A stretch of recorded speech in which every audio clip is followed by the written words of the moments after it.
የአዲስ አበባው ኮንሰርት ትልቅ ውዝግብ አስነስቷል። ጆኒ ራጋ ልጅ ሚካኤልን እንደ አፍሪካ መሪዎች መድረኩን አልለቅም አለኝ ሲል ክስ አቀረበ። ለ18 ቀናት የሙዚቃ ስራዎቹን ለማቅረብ ሲዘጋጅ የቆየው ጆኒ ራጋ መጨረሻው ይቅርታ መጠየቅ ሆኗል። በቀጣይ ልጅ ሚካኤል ድርሽ የማይልበት ኮንሰርት አዘጋጃለሁ ያለው ጆኒ ራጋ የልጅ ሚካኤልን ደጋፊዎች ክፉኛ አስቆጥቷል። ከኤግዚቢሽን ማዕከል በስተጀርባ የተካሄደውን ድራማ ዛሬ በዝርዝር እናያለን። ታሪኩ የሚጀምረው በጥሩ ጓደኝነት ነው። ጆኒ ራጋ ልጅ ሚካኤልን ለኮንሰርቱ ሲጠራው ልጅ ሚካኤል ለጆኒ ራጋ ላለው ክብር ሲል ከሚገባው ክፍያ እጅግ ባነሰ ዋጋ ዝግጅቱን ለማቅረብ ይስማማል። ጆኒ ራጋም ለዚህ የልጅ ሚካኤል ተግባር ምስጋናውን አልሸሸገም።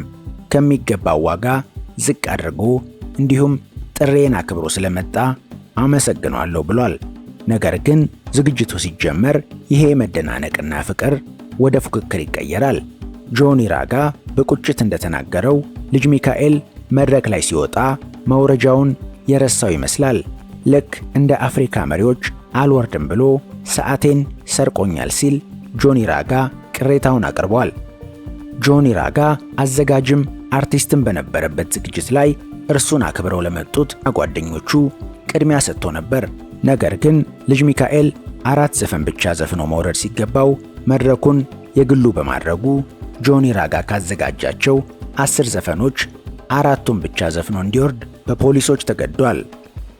ጆኒ ራጋ በአድናቂዎቹ ፊት አንገቱን በመድፋቱ እጅግ ማዘኑን ገልጾ በቀጣይ ይህንን ክፍተት የሚደፍን ልጅ ሚካኤል ድርሽ የማይልበት ታላቅ ኮንሰርት አቀርባለሁ ሲል ቃል ገብቷል። በዚህም አድናቂዎቹ እንደሚክስ ይጠበቃል። በወቅቱ ተበሳጭተው የነበሩ አድናቂዎቹም በነገሩ ለሁለት ሲከፈሉ፣ አንዳንዶች ጆኒ ራጋ በትክክል ተበድሏል ሲሉ፣ በሌላ በኩል ደግሞ ልጅ ሚካኤል በቅናሽ ዋጋ መጥቶ መድረኩን ቢያደምቅ ምን ችግር አለው የሚሉ የልጅ ሚካኤል ደጋፊዎች በጆኒ ራጋ ላይ ትችት ሰንዝረዋል። ጆኒ ራጋ በቀጣይ ለብቻው በሚያዘጋጀው ኮንሰርት ላይ ምን ሊያሳየን ይችላል? ልጅ ሚካኤልስ ለዚህ ትችት ምን ምላሽ ይሰጥ ይሆን? እናንተስ ከማን ወገን ናችሁ? መድረክ ተቀማው የሚለው ጆኒ ራጋ ወይስ መድረክ ያደመቀው ልጅ ሚካኤል? አስተያየታችሁን በኮሜንት አሳውቁን። ለተጨማሪ መረጃዎች ቻናላችንን ሰብስክራይብ ማድረጋችሁን እንዳትረሱ።